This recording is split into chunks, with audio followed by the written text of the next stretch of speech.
अस्सलाम वालेकुम guys, welcome back to मेरे यूट्यूब चैनल। मेरा नाम है बासित शाह और मेरे साथ मौजूद हैं हुसैन इमाम। आपको आफ्टर स्टॉक पे खुशामदीद कहता हूँ। तो गाइस, जिससे हम लोग से वादा कहते हैं कि हम संडे को स्पेशल सीरीज का एक मुकम्मल रिव्यू लेकर आएंगे, तो आज आपकी खिदमत में हम हाजिर हैं। तो रिव्यू स्टार्ट करने से पहले अगर हमारे चैनल पर नए हैं तो चैनल को सब्सक्राइब कर लें, वीडियो को लाइक कर लें, दोस्तों तक शेयर कर लें। कोई कमेंट देना चाहते हैं नीचे कमेंट बॉक्स में हमें दे सकते हैं। तो हम रिव्यू का बाकायदा आगाज करते हैं। तो हुसैन मैं आपसे पूछूंगा, आखिर ऐसा क्या किया पाकिस्तान ने कि 29 साल के बाद ये कारनामा सर अंजाम दिया? मैं ये समझता हूँ जितना क्रिकेट को मैं देख रहा हूँ पाकिस्तान की, और मैं तो बहुत बड़ा फैन हूँ, आप जानते हैं। सही। मेरे ख्याल में जो पाकिस्तान की 29 साल में जो कामयाबी की वजह है वो बैटिंग है। सही। आपकी बैटिंग अच्छा परफॉर्म किया तो आप ने सीरीज वहाँ पे जीती है। हमारी बॉलिंग शुरू से ही बहुत अच्छी रही है। हमारी बैटिंग इतनी अच्छी नहीं रही। हमारे बॉलर्स शुरू वहाँ पे जाके रन तो रोक लेते थे, लेकिन हमारी बैटिंग चेज नहीं कर पाती थी, सही। ना ही कोई अच्छा टारगेट दे पाती थी। इतने बड़े बड़े नाम गुजरे हैं, लेकिन उनकी जो रन्स देने की या करने की जो एवरेज थी वो वहाँ पे फेल थी। इस टीम ने जो, अगर आप देखेंगे, 3 T20, 4 T20 और 3 ODIs में उनमें रन्स बने हैं। सही। मिडल ऑर्डर ने एक्सपोज हुआ है, लेकिन अपर ऑर्डर ने परफॉर्म किया है। बिल्कुल। आपके जब बैटिंग परफॉर्म करेगी तो आप रन्स जो बनाएंगे तो आप मैच जीतेंगे। सही। आपने पहले मैच में 274 रन चेज किए, कितने कंफर्टेबल के साथ। आप देखें ना, बाबर आलम और मामूल हक जो है कितने कंफर्टेबली रन कर रहे थे। बिल्कुल। 186 पे एक विकेट, उसके बाद फिर मिडल ऑर्डर ने एक्सपोज किया, लेकिन बैटिंग के थ्रू कर लिया। उसके बाद जो दूसरा ओडीआई हुआ है उसमें 342 का रन चेज करना था हमने, तो पाकिस्तान ने क्लैप्स किया है। और जितने भी अगर हम मैच देखेंगे कि जब भी पाकिस्तान की 100 पे या 120-30 पे 6 आउट हो जाते हैं तो वो जल्दी ही मैच खत्म हो जाता था। सही बात। इवन पाकिस्तान पूरे ओवर ही नहीं खेलता था। लेकिन इस मैच में आप देखेंगे जो 342 का था, हमने 50 ओवर पूरे खेले हैं और हमने 17 रन से सिर्फ हारे हैं। बिल्कुल। तो जब हमारी बैटिंग एंड तक है और हमारी बैटिंग ने अच्छा परफॉर्म किया है, एंड तक तो मेरा ख्याल है कि वहां पे भी अगर बैटिंग का क्लैप्स ना होता तो दूसरा ओडीआई भी हमने इजी जीता था। तो मैं ये समझ तो ये वजह आती है कि बैटिंग अच्छा परफॉर्म नहीं करती थी पहले, बॉलिंग अच्छा करती थी। जितने भी बॉलर्स आप देखें, लेजेंड्स गुजरे हैं, शुएब अख्तर, वसीम अकरम, उमरान खान, सही। वकार यूनुस, उन्होंने आउटस्टैंडिंगली परफॉर्म किया है। तो लेकिन बैटिंग उस सेट में स्पोर्टिव नहीं रही। इस सीरीज में या पाकिस्तान में जो साउथ अफ्रीका है, उस सीरीज में पाकिस्तान की बैटिंग ने परफॉर्म किया है, सही। और जब बैटिंग ने परफॉर्म किया तो रिजल्ट्स आपके सामने हैं। नहीं, बिल्कुल। चलिए, ये तो आप बैटिंग की बात करें। अब मैं बैटिंग की अगर मैं अपनी बात करूँ ना, तो अभी मुझे लगता है कुछ फ्लॉज हैं। हैदर अली की बात करें, नया टैलेंट है लेकिन वो सही परफॉर्म नहीं कर रहे। आसिफ अली को कितने चांस मिलेंगे? तो आप हैदर अली और आसिफ अली के बारे में क्या कहेंगे? नहीं है, आसफ अली से तो माफी मांगनी चाहिए, बिल्कुल। क्योंकि आप देखेंगे कितने चांस देंगे। तकरीबन 2018 के साथ से वो टीम के साथ एसोसिएट है, उन्हें मुतवातर चांस मिलते आ रहे हैं। वर्ल्ड कप 2019 में चांस मिला, इस चीज में पूरा चांस दिया। अब ये जो लास्ट T20 था, उन्हें वहां पे थ्रू मैच को जिताना चाहिए था। सही। और टेक्निकली इतना मुश्किल मैच भी नहीं था, और उनके इतने बॉलर भी नहीं थे कि इतने डिफिकल्ट या मुश्किल बॉलरों के आपको समझ ना आ रही हो। तो अगर आप इन परफॉर्म नहीं करेंगे, और आपकी जो पोजीशन है वो बड़ी इंपॉर्टेंट है। आप 6 नंबर पे आते हैं और आपने वहां पे 15-20 गेंदें लेके आपने 30-40 रन करने हैं। जो रन का डिफरेंस होगा या आपकी 10 की एवरेज से 4 ही होगी, तो आपने प्रेशर में नहीं आना, आपने उसको करना है। आप स्पेशलिस्ट हैं। अगर आप एज ए स्पेशलिस्ट अपनी जॉब परफॉर्म नहीं करेंगे, तो मेरा ख्याल है कि हमने एक जगह आपको पिक की है, तो आसफ अली को मेरा ख्याल है कि आप टीम में नहीं रहना चाहिए, क्योंकि वो उस तरह परफॉर्म नहीं कर रहे। और बाकी रहेगी हैदर अली की भी जो एक ही शॉट पे आउट होते जा रहे हैं, वो करते हैं सीधा लेग पे क्या होता है। तो हैदर अली को भी समझना चाहिए, जो हमारे कोच हैं यूनुस खान, उनको उस पर काम करना चाहिए कि उनको हर तरह की अवेयरनेस बतानी चाहिए कि अब जरूरी तो नहीं कि आपको 3 से 4 ओवर हर दफा मिलेंगे, आपने आपके सारी हिट्स करनी है और आप रन बना देंगे। कुछ जगह पैसे भी हो गए, 10 ओवर में आप, जिस तरह ये तीसरा T20 था, 10 ओवर में 45 रन चाहिए थे, तो वहां पे सिंगल डबल की गेम थी। तो प्लेयर्स वही अच्छा होता है जिसको सिंगल डबल इजीली कर लेता है। सही। अगर आप सिंगल डबल में फंसते हैं तो इसका मतलब है कि आपकी बैटिंग में फ्लॉज है। क्योंकि हिटिंग हर चीज का वो क्राइटेरिया नहीं है। क्रिकेट में जो इंपॉर्टेंट चीज है वो आपको सिंगल डबल आनी चाहिए।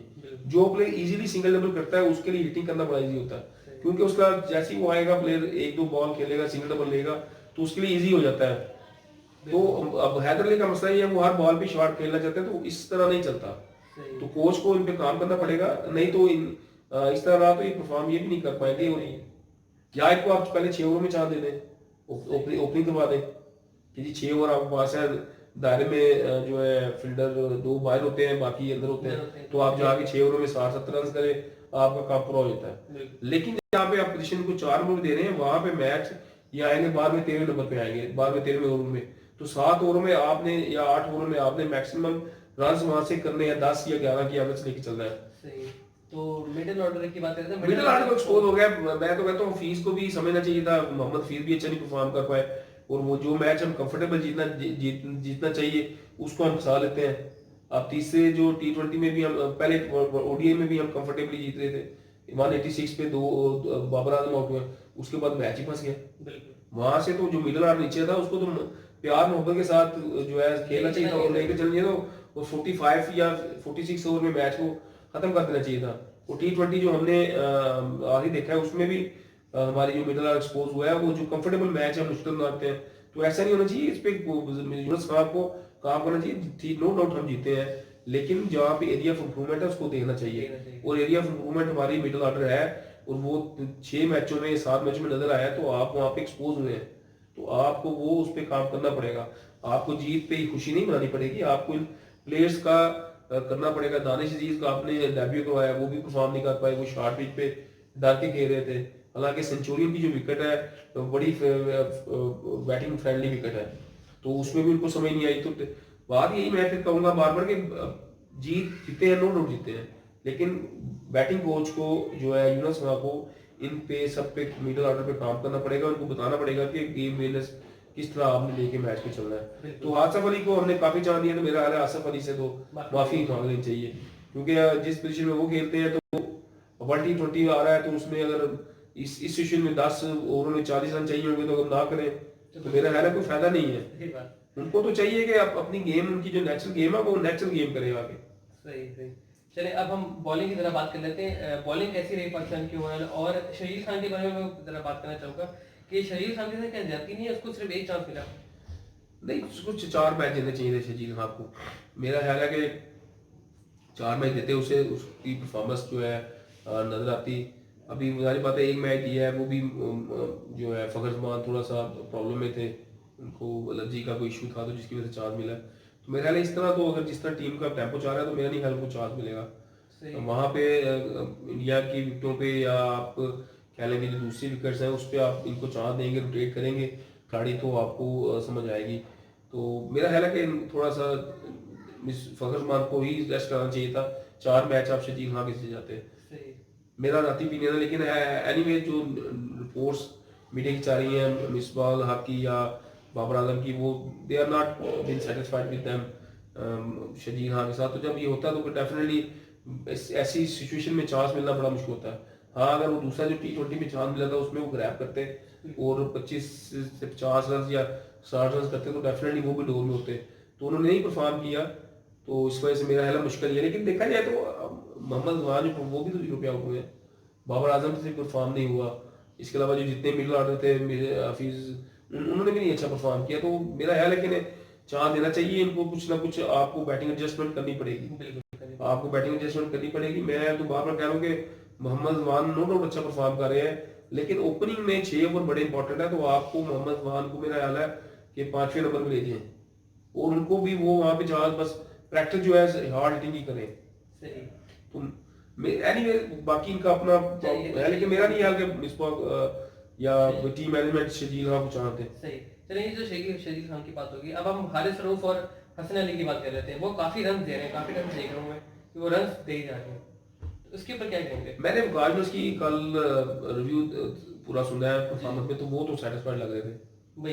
बिल्कुल, मैंने भी सुना था। वो तो बड़े सेटिस्फाइड। क्या वजह थी? मैं भी बड़ा शॉकिंग था कि उन्होंने, बल्कि क्वेश्चन उन्होंने बंदे नहीं किया था साफी ने कि जी आपने बड़े रन कंसीड कर रहे हैं, तो उन्होंने कहा यार आप जाती कर रहे हैं, अगर 203 हमने की करवाया तो हमने 203 चेंज भी तो किया है। अच्छा, तो मेरा ख्याल है ये कोई एक्सक्यूज नहीं है, अगर इस तरह मार कर लेते हैं फिर 144 पे कैसे आउट कर लिया उन्होंने। बिल्कुल। तो आपकी 144 कैसे, कल आप आखिरी T20 में देख लें कितना रो के इन्होंने 145 किया है, तो काज में से आपको ये भी देखना चाहिए। तो मेरी ये लेम एक्सक्यूज है जी, हमने कर लिया, नो डाउट कर लिया, लेकिन आपकी बॉलिंग में फ्लॉज नजर आ रहा है। हारिस रऊफ आप 10-12 रन पर ओवर दे रहे हैं, हसन अली 10-12 रन पर ओवर दे रहे हैं। वर्ल्ड T20 जो आ रहा है उसमें इंडिया में उन्होंने स्पिन ट्रैक्स के साथ चलना है, उन्होंने फास्ट बॉलिंग के साथ नहीं चलना। आपने हर चीज को मद्देनजर रख के लेके चलना है। आप आईपीएल आप देख रहे होंगे तो 150 रन भी जो है एक टाइम आता है कि डिफिकल्ट होते हैं वहाँ पे। तो बड़े टूर्नामेंट में, बड़े गेम्स में बड़ा प्रेशर होता है। ये गेम जो है T20 है, कोई हारे जीतेगा कोई फर्क नहीं पड़ेगा, ठीक है ना। नो डाउट इससे टीम की रैंकिंग में फर्क आ जाएगा या प्लेयर्स की, लेकिन जब बड़ा टूर्नामेंट है वो प्रेशर की गेम है। वहां पे 150 या 155 रन जब आप चेस करने जाएंगे, 160 रन चेस करने जाएंगे तो डिफिकल्ट होगा। तो वहां पे विकेटों का सिनेरियो, तो जब तक आप अपने रन, अगर आपके बॉलर कंसीड करते जाएंगे तो वहां भी वो रन ही कंसीड करेंगे। तो आप अपने बॉलर्स को जहाँ पे, अगर आप जिस बॉलर को जहाँ पे यूज करवा रहे हैं उसकी बताएं, कोचिंग करें कि अगर आपने डेप्थ ओवर करने हैं तो यार्कर किस तरह करना है, यार्कर्स पे लेके चल रहा है आपने, फील्डिंग उनकी किस तरह सेट होनी चाहिए।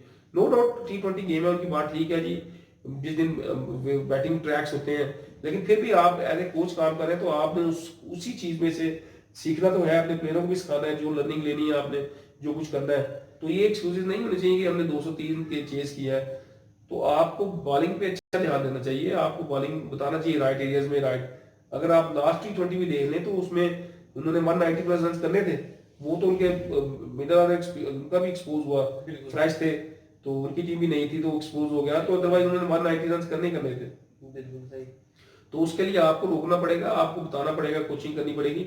बाकी जहां तक हारिस रऊफ है वो बाकी रन सीख करें। मैं ये समझता हूँ कि जो जिम्बाब्वे का टूर आ रहा है उसमें जो T20 आ रही हैं उसमें पाकिस्तान को कम से कम शहीन शाह अफरीदी को प्रॉपर रेस्ट देना चाहिए T20 में, जो नहीं खिलाना चाहिए, क्योंकि वो काफी देर से क्रिकेट खेलते आ रहे हैं। वो अगर वो इंजर होते हैं तो हमें लॉन्ग टर्म में जो बड़े टूर्नामेंट आ रहे हैं, बड़ी टीमें आ रही हैं जिनसे मैचेस होंगे, उसमें भी हमें प्रॉब्लम होगी। तो जो नया स्टाफ लेके जा रहे हैं, जो बंदे T20 स्क्वाड में नए बॉलर्स को चांस दें, उनमें से वो शायद 2 से 3 बॉलर पिक करें ताकि आपके पास बेस्ट स्ट्रेंथ बढ़े और आपको उसमें फील भी हो। तो जिम्बाब्वे के टूर को भी इजी नहीं लेना चाहिए। जो जितने नए प्लेयर्स हैं, हारिस को भी रेस्ट करवाना चाहिए, हसन अली को आप चांस दें, जरूर दें, लेकिन उसके साथ आप जो 2 से 3 नए बॉलर के साथ जाए और तीनों T20 नए बॉलर के साथ देखें। आप ये ना देखें कि हमने सीरीज जीतनी है, आप ये देखें कि हमने बेंच स्ट्रेंथ किस तरह की करनी है, हमने नए बॉलर्स को कॉन्फिडेंस किस देना है। नहीं तो एक अगर इसी 5 बॉलर के साथ ये जाते जाएंगे तो फिर नए बॉलर्स को तो चांस नहीं मिलेगा। इसका मतलब है कि आप सेम बॉलर के साथ जा रहे हैं, आपको ऑप्शन ही कोई नहीं है। बिल्कुल ऑप्शन ही कोई। तो आप T20 जिम्बाब्वे में जब जा रहे हैं तो जिम्बाब्वे में मेरा बॉलिंग ऑप्शन करनी चाहिए। जो है उस्मान कादर है और नवाज को आप प्रॉपर चार्ज दे के रखें। और इसके अलावा भी ये भी चाहना चाहिए कि मेरा ख्याल है कि स्पिनर जो कोई नए भी ढूंढने चाहिए, जो हमारे पास आप ब्रेक नहीं है कोई, तो उस्मान कादर तो अच्छा परफॉर्म करे। अभी मैं बल्कि उनका एक मैच ये भी दे रहा था कि वो कह रहे हैं शादाब फिट नहीं है, तो वो फिट हो जाएंगे तो हमें बड़ा सपोर्ट करेंगे। तो वो सपोर्ट क्या करेंगे, उनकी तो बॉलिंग अच्छी नहीं है। आप यार मैच तो देखो ना, आप उनकी शादाब खान की परफॉर्मेंस देखें, बॉलिंग में हमारी बड़े खाते हैं। तो वकाल में साहब पूछिए, वही उनका माइंडसेट मिसबा का वकाल का सेम ही है कि वही 6-10-15 लड़के जो है उनके गिर्द घूम रहे हैं, तो जी वो ये शादाब खान से नहीं फिट यार, वो रन कंसीड कर रहे हैं। आप उस्मान कादर को प्रॉपर चांस देकर रखें ताकि वो प्रॉपर बॉलिंग करता है, बैटिंग नहीं करता, उसका सारा फोकस जो है बॉलिंग पे होगा।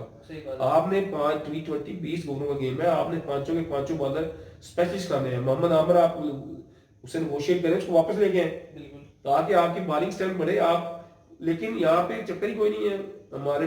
जब एक प्लेयर आपका दूसरे लीग्स में जाके अच्छा परफॉर्म करता है और पाकिस्तान के 35 खिलाड़ियों में नहीं नाम आता सिलेक्शन में, तो कैसे पॉसिबल है कि जाहिर बात है प्लेयर ने रिटायरमेंट ही लेनी है यहाँ पर। और जो आप 35 प्लेयर लेके जा रहे हैं उनकी आप एवरेज देख लें, 12-13 की एवरेज रन दे रहे हैं वो। तो इस तरह नहीं होता। आप अपने अच्छे बॉलर्स को, जितनी भी दुनिया की टीम, ये पाकिस्तान वाइड मुल्क है जो इस तरह होता है, दुनिया की जितनी भी टीमें हैं वो अपने बेस्ट बॉलर्स को संभाल के रखती हैं और उसका प्रॉपर यूज करवाती हैं। अब शहीन शाह अफरीदी को प्रॉपर ये दे खिलाई जा रहे हैं, खिलाई, जब तक वो अनफिट नहीं होगा उसको नहीं छोड़ेगी, जहाँ नहीं छोड़ेगी। तो उसको रेस्ट दें यार, उसको भी आप रोटेशन पॉलिसी भी लेके चले ताकि वो भी रेस्ट में आए, वो भी जरा बेहतर अच्छी परफॉर्मेंस, फ्रेश होकर बड़े टूर्नामेंट्स में जाए तो अच्छी परफॉर्मेंस हो, मामर आपके साथ हो। आपको ऑप्शन होना चाहिए बॉलिंग का ताकि आप अच्छी कम्पीट करें। तो अगर हारिस रऊफ के साथ जाएंगे या हसन अली के साथ जाएंगे तो 200 रन से ज्यादा पड़ेगी बात, उनकी धुलाई अच्छी खासी होगी। तो इस जीतते हैं वेरी वेल डन, लेकिन बात यह है कि चीजों को समझना चाहिए। तो बॉलिंग जिस तरह बेहतर हो सकती है, पाकिस्तान बॉलिंग की पाकिस्तान की स्ट्रेंथ रही है। और आप देखते होंगे कि पाकिस्तान ने 140-150 रन पता नहीं कितनी दफा डिफेंड किया है, तो बॉलिंग की बेस पे किया है। सही। तो वो सारे रन जो आपने डिफेंड किए हैं वो बॉलिंग के बेस पे किए हैं। तो पाकिस्तान की बॉलिंग नो डाउट बहुत पुअर है ये। तो वकाल में इसके क्वेश्चन आंसर से मैं सेटिस्फाइड नहीं था, शायद कोई और हो जाए। नो डाउट जीते हैं लेकिन मैं सेटिस्फाइड नहीं था। बॉलिंग को बेहतर बनाना चाहिए, आमर को वापस लेके आना चाहिए, शुमार कादर और नवाज को प्रॉपर चांस देना चाहिए। और ये जो जितने भी अब T20 होंगे इन दोनों बॉलर के साथ ही चलना चाहिए इन्हें। इन दो बॉलर्स को लाजमी खिलाएं। और शादाब खान जो ये कह रहे हैं कि आ जाएंगे, तो वो बैटिंग की तो उनका ज्यादा फोकस है, बॉलिंग नहीं है। बॉलिंग उन्हें मारी पड़ेगी, उन्हें मारी पड़ेगी, तो उसको नहीं खिलाना चाहिए, उससे भी जो है ना। लेकिन वो T20 के वाइस कप्तान है, तो सिलेक्शन क्राइटेरिया भी हमारा ये है। तो मसाइल तो है, तो मसाइल है सिलेक्शन में भी। बाकी ये कि आपने एक अच्छा पॉइंट उठाया कि मोहम्मद आमिर से नेगोशिएट करें और उनको वापस लेकर आना चाहिए, वापस लेकर आए, ताकि आपने वर्ल्ड T20 जीतने के लिए जाना है। आपने कोई अपनी फेवरिज्म तो नहीं चलना यार कि मैं इसको लेके जाऊंगा, मैं इसके साथ जाऊंगा। फेवरिज्म को साइड में रखें, आप पाकिस्तान को प्रायोरिटी में रखें कि आपने वर्ल्ड कप जीतना है। तो वर्ल्ड कप 2 साल बाद आता है, कोई बाहर महीने बाद नहीं आता। तो आप अपनी टीम को सेटल करें, बेस्ट टीम लेके जाए आप। ये जो जितने भी T20 पाकिस्तान ने खेल रहे हैं उसमें बेस्ट अपने खिलाड़ियों को चांस दे, अपनी बैटिंग रोटेशन दें, आप बेंच रोटेशन पॉलिसी के थ्रू चलें। शकीला को चांस दें, फगल मान को रेस्ट करें। नो डाउट परफॉर्म कर रहा है लेकिन आप उसको भी चांस दें ताकि आपके पास स्ट्रेंथ हो। अगर अनफिट कोई होता है तो फिर उसको भी क्या करेंगे, उस नहीं क्या करेंगे, कुछ भी नहीं करेंगे। सही बात है। तो बहुत अच्छा, थैंक यू सो मच। लेकिन यहाँ पे मैं समझता हूँ कि बस इन तो वकाल पे या मिसपल आपके पैसे बहुत है, अगर 2 मैच हारेंगे तो इनका प्रेशर बढ़ जाता है कि जी ये परफॉर्म नहीं कर पा रहे। तो डेफिनेटली जितनी बड़ी पोस्ट आप करेंगे, काम करें, तो आपने तो अच्छा करना ही करना है, टीम बेस्ट करना है। बिल्कुल ऐसे ही है। तो गाइस जाते थे पता चलूं कि आगे पाकिस्तान टूर ऑफ जिम्बाब्वे आ रहा है, तो उसके मुताबिक हुसैन साहब कुछ थोड़ा बताते हैं, कब मैचेस हैं, कौन से मैचेस हैं। हाँ, पाकिस्तान आप जानते हैं कि जिम्बाब्वे लैंड कर चुकी है, हरारे में मैच होंगे, हरारे स्पोर्ट्स क्लब ग्राउंड में मैच होंगे। और पहली टीम है जो कोविड के बाद जिम्बाब्वे, हमने पहले भी बताया था आपको कि उसको होस्ट कर रही है। 3 T20 2 टेस्ट सीरीज की ये सीरीज है।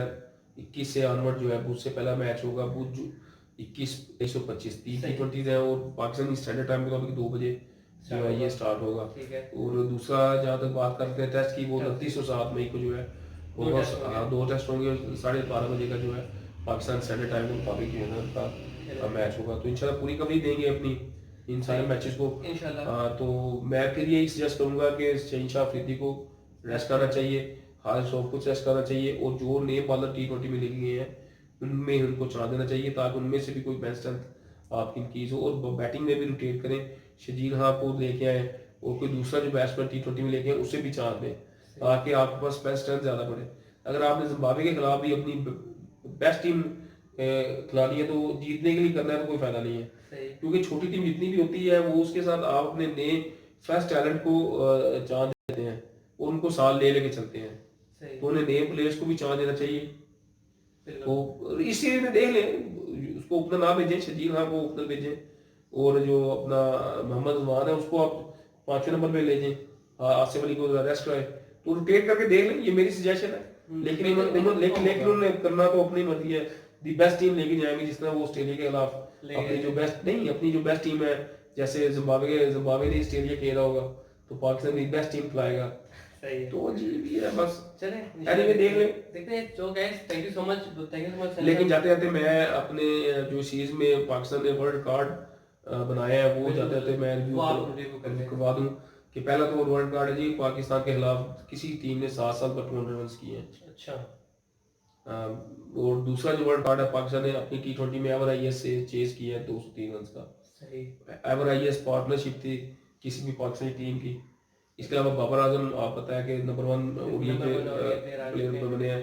तो 122 रन पाकिस्तान का किसी भी इंडिविजुअल का बाबर आजम का T20 में सबसे ज्यादा रन है। और फास्टेस्ट सेंचुरी भी बाबर आजम के नाम है जो 100 उन्होंने बनाया है। तो बाकी बहुत ज्यादा ये वर्ल्ड कार्ड पाकिस्तान में आए हैं। और मैं एंड में जाते थे बाबर आजम की फिर तारीफ करूंगा कि कमाल का प्लेयर है यार। सही। उसके लिए मेरा हेला क्लैपिंग होनी चाहिए। बाबर द किंग आजम। तो होपफुली हम उससे ज्यादा एक्सपेक्ट करेंगे बिल्कुल आगे सीरीज में। तो guys thank you so much आपके देखने के लिए। तो इस तरह की जो स्पेशल एपिसोड में जो मतलब कि जिस तरह जो सीरीज होती है, सीरीज के बाद एक मुकम्मल रिव्यू हम लेकर आते रहेंगे आपके लिए। अगर नेक्स्ट जो पाकिस्तान टूर ऑफ जिम्बाब्वे है, इसको सीरीज मैच टू मैच हम रिव्यू भी करेंगे और उसके बाद जो है पूरा रिव्यू भी आपके लिए लेकर आएंगे। तो इंशाल्लाह एंड में वही हमारी रिक्वेस्ट है, घंटी को काला जरूर करें, घंटे को काला कर लें। अगर आप चैनल पे नए तो चैनल को सब्सक्राइब कर लें, वीडियो को लाइक कर लें, शेयर करें।